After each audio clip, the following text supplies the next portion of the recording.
Did you know Richard Claxton Gregory, we know and love him as Dick Gregory, was born October 12, 1932, and returned to the Essence August 19, 2017. He was a comedian, civil rights activist, author of the books Nigger, Callous on My Soul, The Shadow That Scares Me, just to name a few, and an entrepreneur. Gregory became a pioneer in stand-up comedy for his no-hold-barred sets in which he mocked bigotry and racism. During the 1960s, he walked away from his extremely lucrative comedy career to pursue his true passion and purpose, the civil rights movement. He dedicated the rest of his life to the movement. When the Kennedys cut off the food stamps in Mississippi, Dick Gregory spent his own money and took 7 tons of food every 2 weeks and fed all of those hungry, starving black people. He spent millions on research. Some have referred to him as a conspiracy theorist. He was the first black man to ever run for president. Did you know that? Well, now you do. Peace.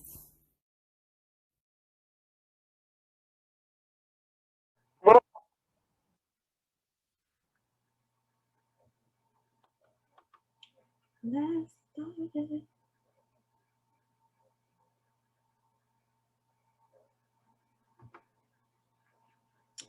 All right, let's get it started. Peace.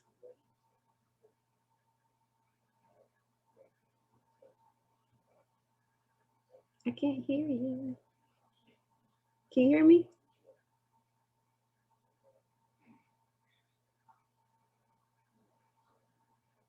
Hold on.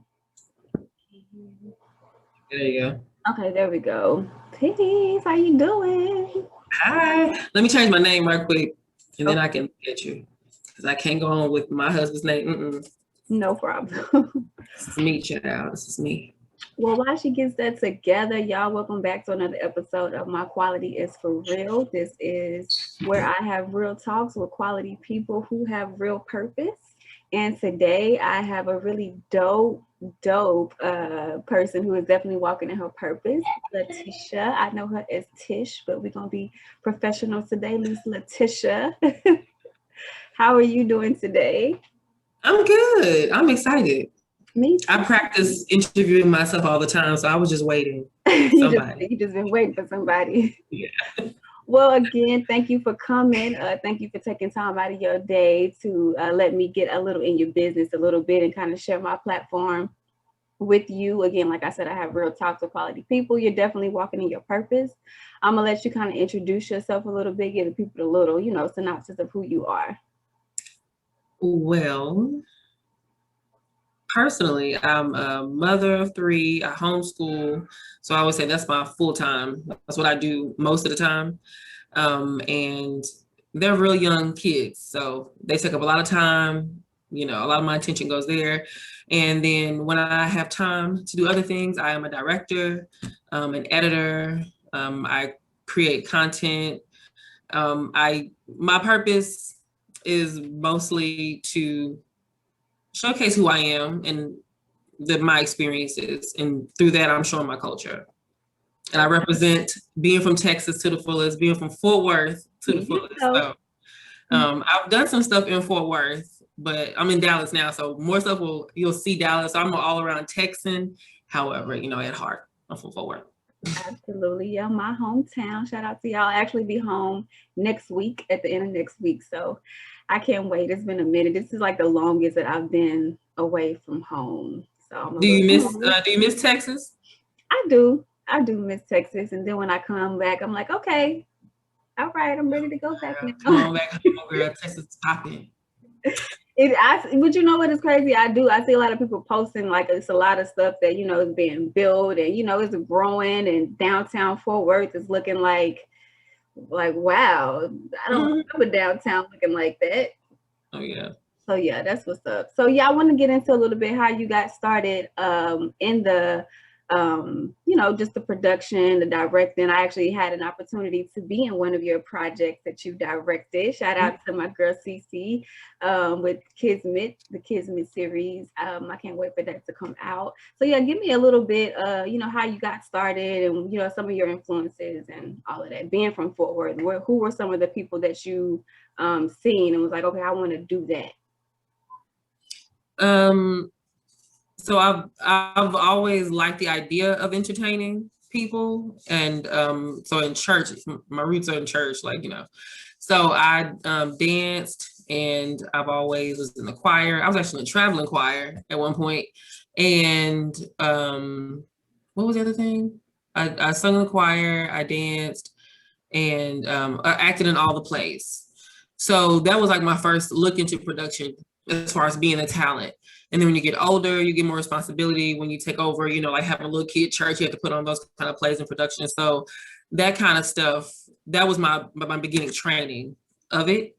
And to take it seriously, when I was in college at Texas State for a little bit, I was in a dance troupe, and from there, running the dance troupe, I would then say, okay, I would have to look at the lightings and say, oh, okay, I guess I want the lighting like this. I never thought about it, so now let me start thinking about it. So through Harambe, the dance group, I was able to like do a production, do a show with lights and the dancers and choreograph and place and stage them. And then when I got out of college, I worked at a theater, the Grand Theater in Fort Worth. It's no longer owned by the same owner, but it was the first segregated theater. So it was where Black people had to go to watch cinema. And she purchased it, and we did a couple of productions to try to get it rolling, but people just not in the theater, like going to the theater like that. That's just, so anywho, but I produced shows there. I produced Whitney Houston, A Song-a-mentary. It was 13 songs, it had dancers. It was like really great, but because, you know, some people's old school, it didn't get recorded. So it's just in my mind. But that's, you know, so essentially just building on my life experiences. It was like literally I'm being led to it. And so I'm like, well, I like it. I like the process. And I just keep letting it grow. Went to school for broadcasting, really cannot do the news. I cannot. So that only strengthened what I was able to do though. Now I know how to fundamentally run a camera. I know how to edit.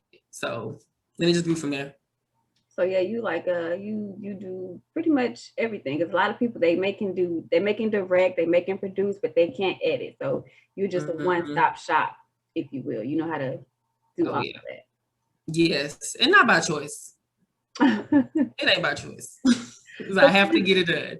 So kind of elaborate on that, because I know that, you know, even with this show now, I'm kind of, you know, producing it a little bit, you know, doing you is producing it. Yeah, I'm producing it, you know, and so can you kind of talk about that, how you have to become self-sufficient? Because a lot of people, you know, we spend a lot of money getting other people to do it, and then it doesn't come out maybe how we want to. What were some of your what pushed you to, I guess, to be more self-sufficient and to make you, you know, really actually do all of this by yourself or learn how to do it? For me, so the whole church situation, when I was younger, you had a support, you have the church, you got the ministry, you got all these people. So you don't have to be good at so many things. Getting older, losing a lot of support, or being in a different place, you know, and then starting out in whatever field you start out with, you're usually going to only start out with one other person. So you and that one other person is only, so everything is split down the middle. So for me, I started out, my first show on YouTube was called DTX TV, and it's similar to this, but we would go around, so we would be out in the field and we would interview people about their businesses. And so when her and I no longer produced the show together and it was just me, I saw everything that she brought to the table. And I was like, oh my God, this is a lot. And so at that point, I learned over time. I would take on, like I said, I worked in the theaters. I've done other things. I've been on other people's sets. Not as much. The reason why I create so much for myself is because I don't have the opportunity to work on people's sets as much. So I'm creating my own opportunity. And because I know, like I said, I know how to edit, I know how to direct, then that pretty much frees up just writing. So I'm able to do usually anything that doesn't really involve too much writing. I can literally just practice on visual and have no dialogue at all. So I've been able to do that for myself. But losing my partner initially is what really pushed me to be like, okay, I'm gonna have to learn how to do X, Y, and Z and take it all on. However, it's not, you need to find partnership. You need to find a team. It's not healthy to do this by yourself. So in the case of you paying for services, because this is what I do, this is what other people do. If you're gonna pay for it, then at that point it becomes, you have to be director now. And you have to think about, instead of, I'm not getting it how I want from you, try to explain it better to get what you want. So then you have to learn how to communicate all over again. And that's how you create these partnerships, and you can create somebody to alleviate some of that stress. Because it's not healthy to do everything by yourself. Like, don't do that. It's not. I'm learning that. I'm learning that as well. But like I said, I had to, because when I first started this, I just literally I just want to talk to people. I know a lot of people that's doing something, let me just start a podcast. And then as I went on, as time going on, I'm like, oh no, this is actually a business. Oh, okay, let me take this a little bit more serious. Oh, so I need to learn these things instead of just putting everything in somebody else's hand, because nobody is going to care as much about your baby as you. Yeah, that's true. For sure. Speaking of babies, how are you juggling being a mom and, in your business, and how are you juggling all of that? And you're a full-time entrepreneur? You don't go punch in at a 9 to 5. You're just strictly working for yourself. I'm a full-time homeschool mom. Oh, I'm a full-time homeschool mom. So during the day, like right now, because my kids are so young, they're 5, 3, and 1. Okay. So they need a lot of 1-year-old. I don't remember you having I thought it was just the 2. Okay. Oh, girl, no, yeah, I got 3 kids. I'm not public about my pregnancies because I lost my first one. So after that, I'm not necessarily like afraid. I just don't. I celebrate privately, and I've always been a private person anyway. But I really never be like that. I'm like, oh no, you'll never hear from me unless I see you. That's how you going. So people take offense to it. Don't take offense. Oh no, I got my own traumas, Lord. So I just don't do that. But yeah, I got 3 babies. So they're so young. They need so much attention. And my whole thing is about being raised. And it's a lot that comes with being raised. It ain't easy.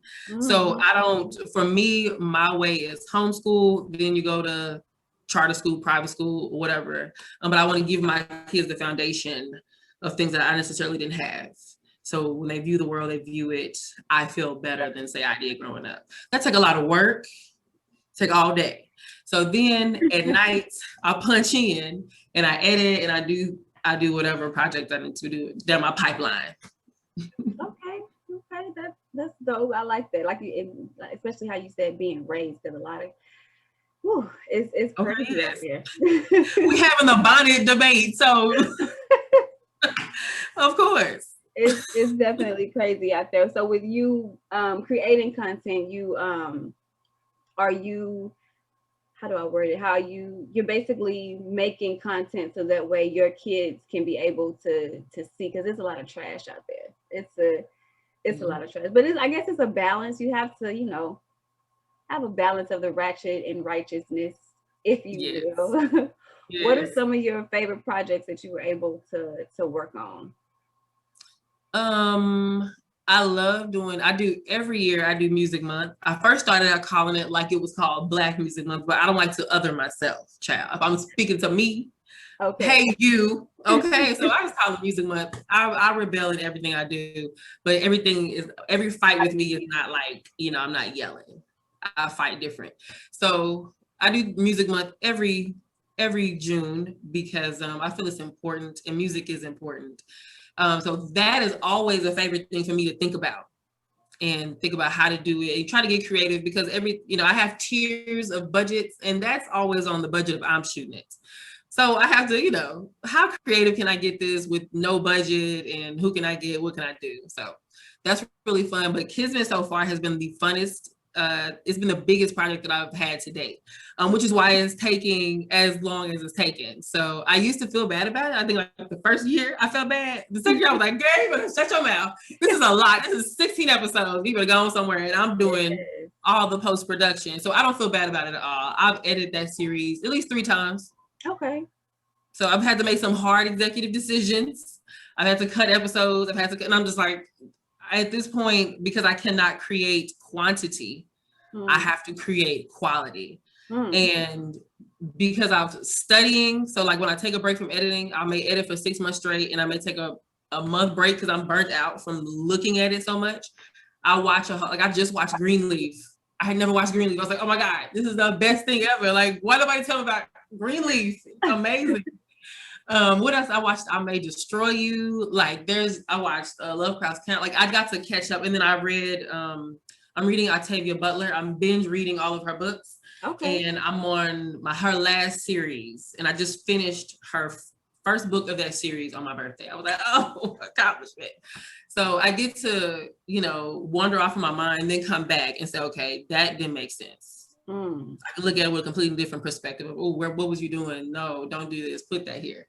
So I'm really proud of how long it took, because it's gonna be good. And it should be coming out soon. I'm not gonna make no announcement. I'm gonna let CC do that.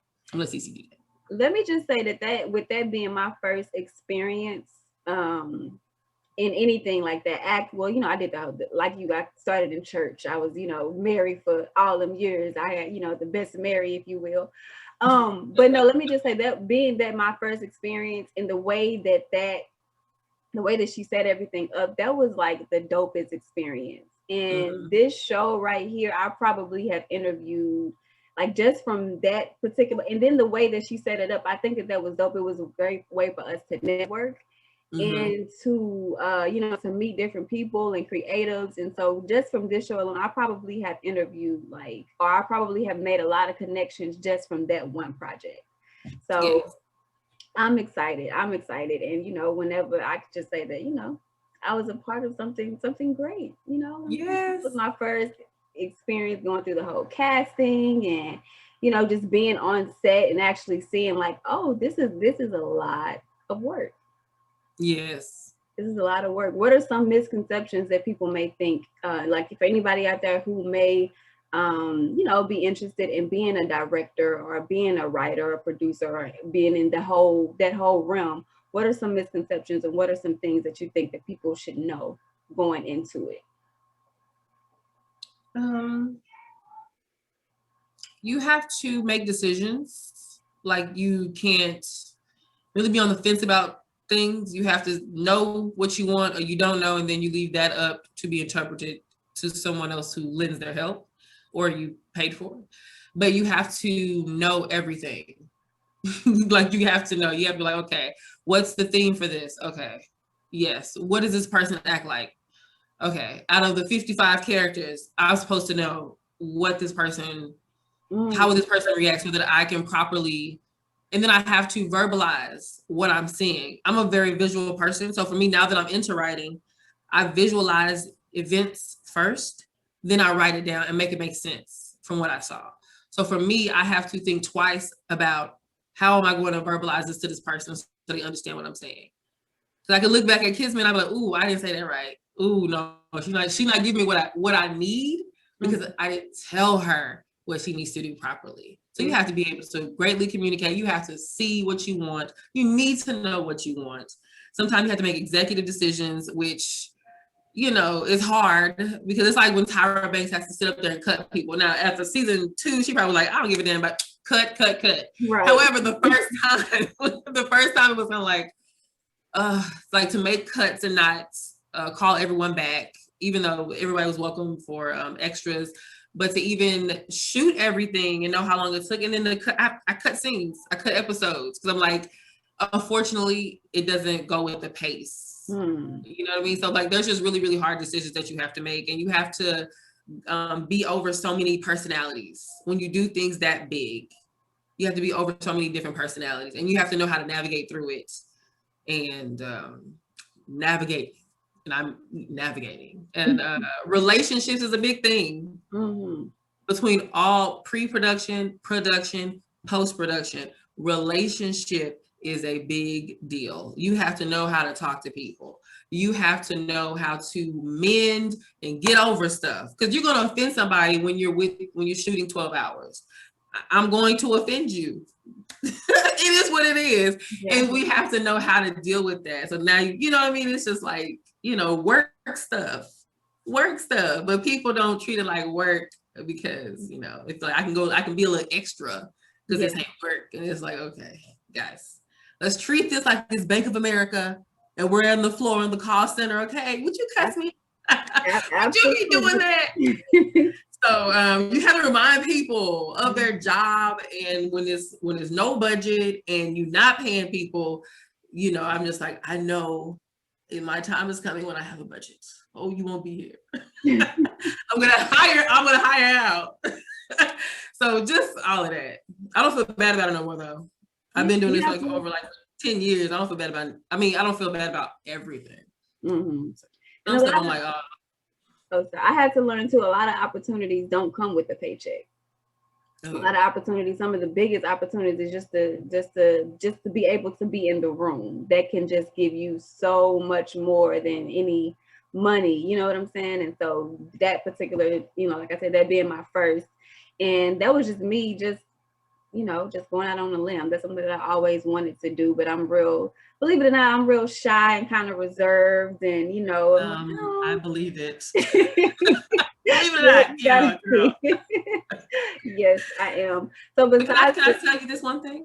Yes, absolutely. This is like something behind the scenes, but I don't think it really matters. So you auditioned and you were paired with someone. That guy was so offended that he only had one line, and he was upset that he had to come and rehearse even this one line. He was upset that he was just upset at everything. He just felt that he needed more. And so he did not show up to, I think, one of the rehearsals or something. And so it was like, man, hey, we're running a tight ship. Bye. Like, okay. He did, we all did. We had to scramble and find someone else. Cool.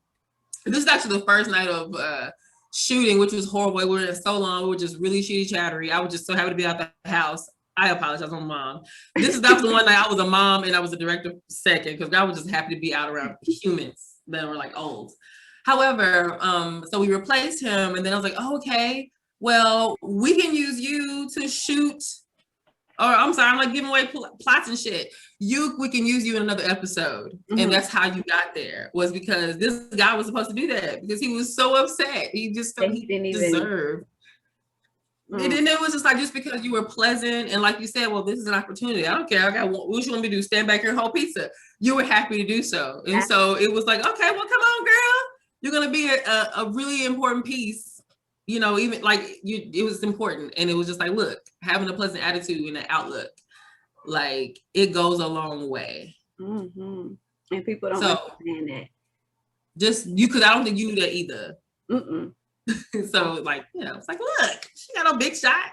And nobody seen it. Don't even know what it's gonna do, but I'm proud of it. So I don't even care what it does. Yeah, that's dope. Like I said, the whole experience was just dope. So besides the music month, this June, what else do you have coming up? What else can we expect from you?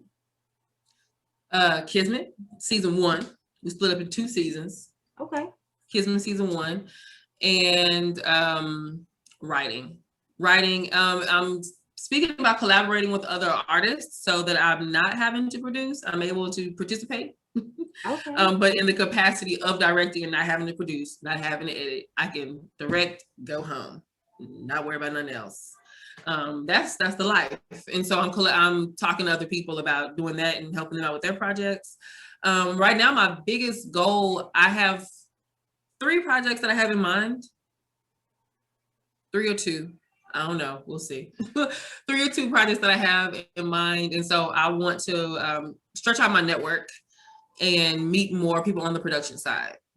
So talent is really cool. It's really easy to get talent compared to getting writers and people who know, because at the level that I am, I have to network laterally. Like they have to be we have to be on the same playing field. So I know when I was an amateur and who I am today versus when I started, Letisha would work with Letisha back then. And I just got to be real about that. Ain't nothing offensive. I'm not going to work with myself back then because I was not ready.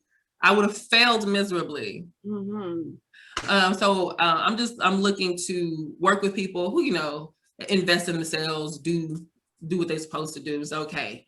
It's not chaotic. It's going to run smooth because we're prepared. Right. So I'm reaching out my network. So after Kismet comes out, I'll be doing a lot more networking and my goal is to have a writer's retreat, the day retreat, and get some stories written. And so we can produce them. So 2022. Okay, that's what's up. So again, I don't know what happened to the light. Okay. Again, I thank you, for taking time out of your busy schedule for allowing me to, just ask you questions and to come on the show. And I thank you for the opportunities that you have given me so far.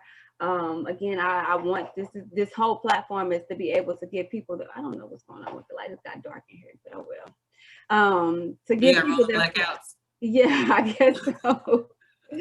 To give people their flowers, if you will, while they're here, and to let you know that you are appreciated, and I do see you, walking in your purpose, and I'm a real big advocate for Black-owned businesses and especially Black women, because we're really doing it right now. It's our time. You know what I'm saying? Yeah. I see you as another Issa Rae, if you will. You know what I'm saying? Like, I don't feel like I've done that, and I'm like, girl, I ain't there yet. Flowers for me. Yeah, but when you think about somebody like Issa Rae, like she started with a YouTube series. Yeah, you gotta, you know what I'm saying. So we all have to start somewhere, and like I said, I see you as that, and so to be honest with you, I just want to go ahead and get my interview in, so I can be like, I interviewed her. We'll make sure we see each other, take a picture. Absolutely. I knew her when. Absolutely. So lastly, I know you dropped a lot of jewels and gave a lot of advice, but just any advice that you would give anybody out there who is, like I said, who may be watching, who wants to take that leap of faith and wants to do what you're doing, not even what you're doing, just wanting to be an entrepreneur. What advice would you give them?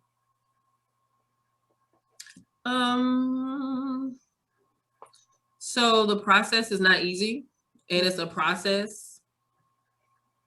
So go through the process, feel all the emotions. And it's okay to be inconsistent. Because if sometimes it becomes clutter, you're just creating so much that it's clutter. It means nothing. It has no weight. It's nothing. It's literally noodles. It's a bowl of noodles, girl. It's nothing. It's a waste. So sometimes it's okay to be like, I'm gonna take a break because I'm uninspired. I'm not. You have to take care of yourself, and you have to have balance in your life. So the process is a process, and without balance in your life, your process will be real shitty. It's gonna be real one-sided. And so I'm still working. That's why I'm like, roses. I feel like I'm working and I'm progressing through my life, but I'm like, I don't feel like I've reached a point where I've accomplished anything yet. But I'm proud of myself. I'm not proud of myself. You know what I mean? I just like, okay, I have goals. So like, thank you. But I would just say, yeah, the process is a process. I'm still going through it. Go through it, and you can be inconsistent, but be determined to get to your goal. Understand it may take a little longer or it may happen right now. Be prepared and work on your craft. And like you said, seek the opportunities. It's not going to always come in a paycheck. Everything is not oh my gosh, she has 12,000 followers. I'm watching so much dope stuff happening in Dallas, and people got 200 followers. I only got like 800 followers. Girl, like there's so much richness in people who don't have no followers. People don't want to work with me. Like I feel like I produce good quality stuff, and people are like, oh no, you don't have enough followers. Oh, okay, well then, let me go ahead and act myself in my own stuff, girl. Right. So just keep on going. Like, just do it. Just put it out there. Absolutely. Well, let the people know where they can find you, where they can catch the music month that you have going on, which is really dope. I see that every year. Let them know where they can find you, and if they want to work with you, or they want to anything where they can get to you. Okay, so Instagram, I am the L Nyembo Experience. I'll spell that out for you. It's at the L Nyembo, NYEMBOEXP. That is my Instagram handle. Facebook, the L Nyembo Experience. YouTube, the El Nyembo Experience. If you go to my Instagram, you can catch all those links. And yes, right now I am celebrating Music Month, which celebrates our music because it has influenced the globe. And where we don't know and we don't think that it's quote unquote Black music, it is. And so I'm here to tell you about it. But this year I'm really focusing on my past. Well, no. I'm still exposing you. I'm exposing you to a lot of Dallas culture. Okay. This year round. And I have an R. Kelly expose. I'm excited for this year. I'm excited. Yes, I can't wait. I'm just waiting on these days. I'm excited. So yes, that's where you can find it and me. It'll be all on my IGTV. So thank you so much for having me, girl. You're welcome. And thank you. Like I said, thank you. I don't take it for granted. Again, y'all, this is why I have real talks with quality people who have real purpose. You have just witnessed another dope episode with another dope person. Be sure to check her out, follow her, and join the movement. And I will see you hopefully one of these days. We can catch up and anytime you ever need somebody to hold the pizza or, you know what I'm saying, to just be there, whatever, you call me, okay? Yes, I sure will. Thank you so much for having me on. Your platform is wonderful. Continue to be consistent, unlike me.